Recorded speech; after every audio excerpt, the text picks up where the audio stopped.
ಈಗಾಗಲೇ ಉತ್ತರ ಕರ್ನಾಟಕದ ಹೆಬ್ಬಾಗಿಲು, ಹಾವೇರಿ, ಯಲ್ಲಕ್ಕಿನಾಡು, ಚಳಗೇರಿಯ ಟೋಲ್ನಾಕ್ ಬಳಿ ಈ ಹಿಂದೆ ಮನವಿಯನ್ನು ಕೊಟ್ಟು 20ನೇ ತಾರೀಕಿಗೆ ನಾವು ಅಹೋರಾತ್ರಿ ಧರಣಿಯನ್ನು ಮಾಡ್ತೇವೆ ಅಂತಂದು ಮನವಿಯನ್ನು ಕೊಟ್ಟಿದ್ವಿ.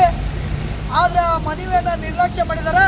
ಅದು ತದನಂತರ ಮತ್ತೊಮ್ಮೆ ಕಾಲಾವಕಾಶಗಳನ್ನು ಕೊಟ್ಟು ಇವತ್ತಿಗೆ 8 ದಿವಸದಲ್ಲಿ 27/1/2025 ಅಹೋರಾತ್ರಿ ಧರಣಿ ಪೆಂಡಲ್ ಹಾಕಿಕೊಂಡು ಶಾಂತಿಯುತವಾಗಿ ಪ್ರತಿಭಟನೆ ಮಾಡ್ತೇವೆ ಅಂತಂದು ಮನವಿ ಕೊಟ್ಟಿದ್ದೀವಿ. ನಂತರ ನಿನ್ನೆ ರಾತ್ರಿ ಪತ್ರಕರ್ತರು ಬಂದರೂ ಕೂಡ ಅವರನ್ನು ಅವಮಾನ ಮಾಡಿಸಿ ಇವರು ಬಹಳ ಅಮಾನ್ಯವಾಗಿ ಅವಮಾನಿತವಾಗಿ ನಡ್ಕೊಂಡಿದ್ದಾರೆ. ಮಾನವೀಯ ಮೌಲ್ಯಗಳಿಲ್ಲದೆ ನಡ್ಕೊಂಡದಕ್ಕೆ ಖಂಡನೆ ಮಾಡ್ತಾ ಇದ್ದೀವಿ. ಕೂಡಲೇ ಏನು ಮಾಧ್ಯಮ, ಶಾಸಕಾಂಗ, ಕಾರ್ಯಾಂಗ, ನ್ಯಾಯಾಂಗಾಂಗ ಆ 3 ನ್ಯಾಯಾಂಗದಲ್ಲಿ ಇವರು 4ನೇ ಅಂಗವಾಗಿ ಇದ್ದಾರೆ.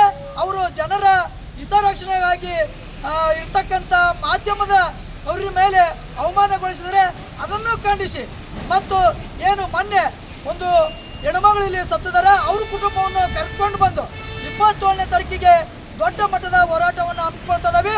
ದಯಮಾಡಿ ಜನಪ್ರತಿನಿಧಿಗಳು ಏನು ಹೋರಾಟದ ಮುಖಂಡರು, ಪತ್ರಕರ್ತರು ಮತ್ತು ಜನಪ್ರತಿನಿಧಿಗಳು ಅವರನ್ನು ಮತ್ತು ಸ್ಥಳೀಕರಿಗೆ ಕಾರುಗಳನ್ನು ಉಚಿತವಾಗಿ ಬಿಡಬೇಕಂತ ನಮ್ಮ ಬೇಡಿಕೆ ಇದೆ. ಈ ಬೇಡಿಕೆ ಈಡೇರುವವರೆಗೂ 27ರಂತ ಅಹೋರಾತ್ರಿ ಧರಣಿಯನ್ನು ಮಾಡ್ತೀವಿ ಅಂತ ಈ ಮೂಲಕ ಸಂದೇಶವನ್ನು ರವಾನೆ ಮಾಡ್ತಾ ಇದ್ದಾರೆ.